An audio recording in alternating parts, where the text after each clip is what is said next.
Docteur Michel Briot, je suis ancien médecin de famille et actuellement praticien hospitalier temps complet dans un service de médecine gériatrique à l'hôpital de Tréguier.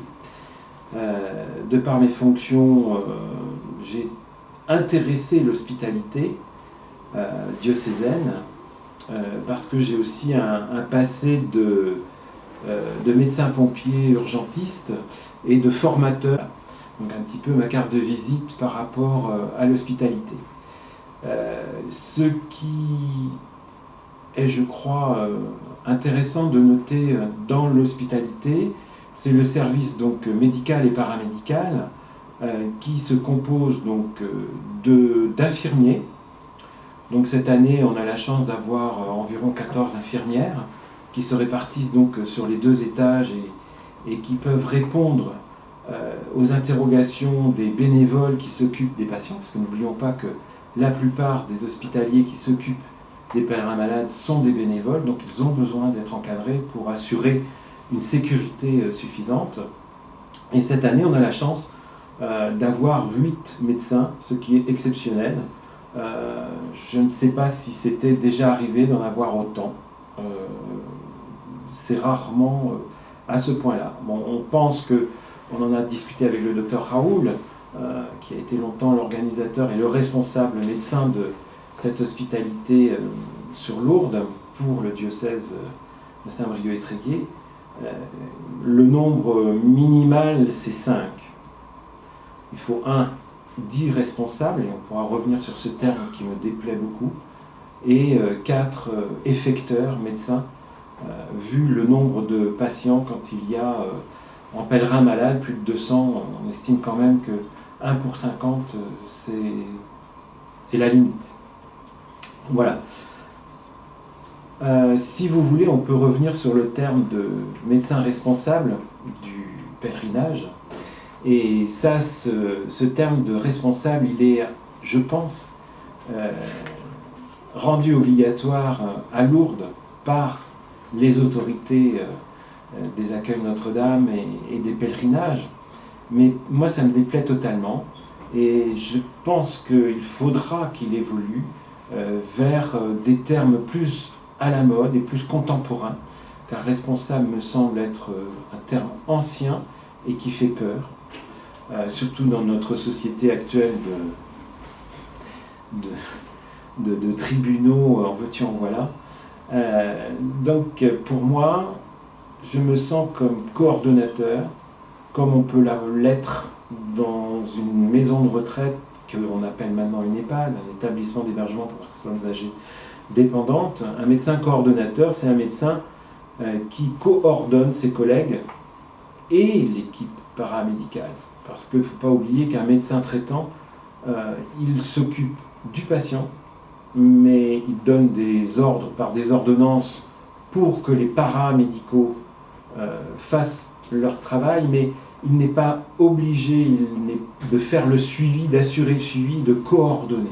Donc un médecin coordonnateur, c'est un médecin qui prend du recul et qui va pouvoir bien regarder que tout se passe au profit du patient, bien évidemment, mais sans oublier la structure qui l'héberge, sans oublier les professionnels ou les personnels qui travaillent autour, parce qu'il faut aussi les préserver en cas de contagion, en cas de problème d'agressivité, des choses comme cela.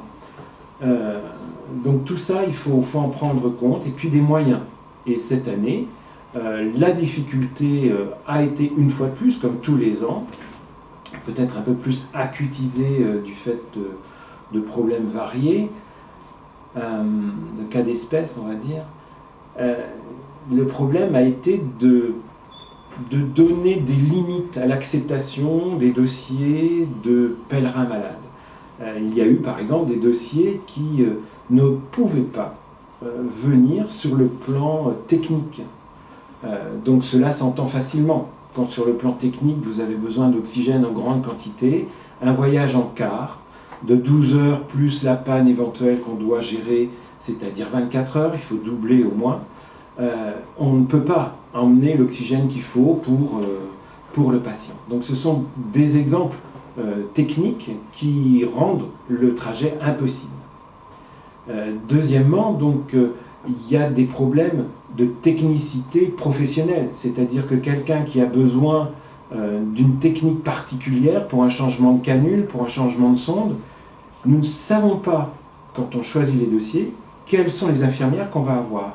Donc on ne peut pas dire qu'on est à coup sûr avec des infirmières techniquement capables de réaliser le geste.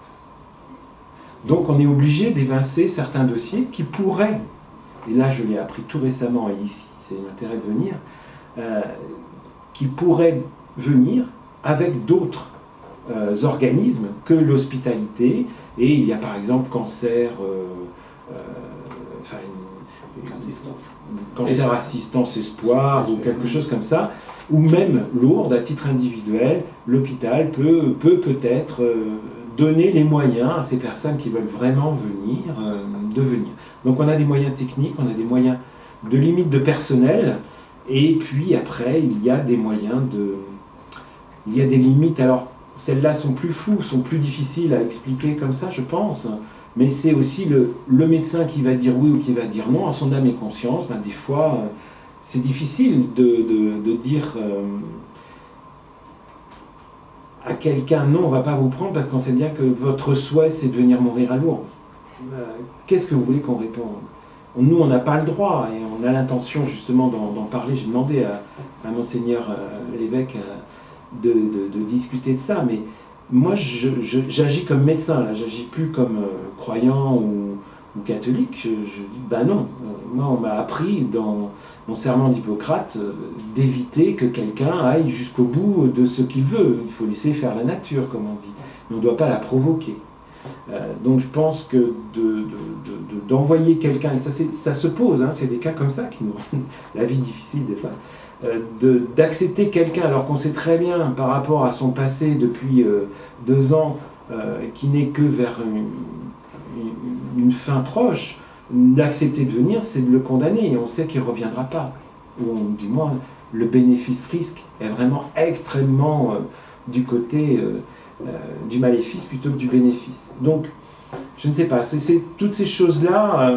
Alors, quand on demande, on en a parlé avec Monsieur Le Mercier, avec Jean-Paul Le Mercier, pardon, on en a parlé pour l'Église, pourquoi pas? Pourquoi pas? Son souhait, c'est de venir. On ne peut pas lui dire non. Je pense qu'il faut peser le pour et le contre, et voilà, donc pourquoi pas faire des commissions, etc. On ne sait pas. Donc là, il y a quelque chose pour réfléchir, en tout cas, moi, qui me semble intéressant et qui pourra peut-être faire évoluer l'hospitalité vers d'autres difficultés, j'ai envie de dire, ou d'autres choses, d'autres espérances.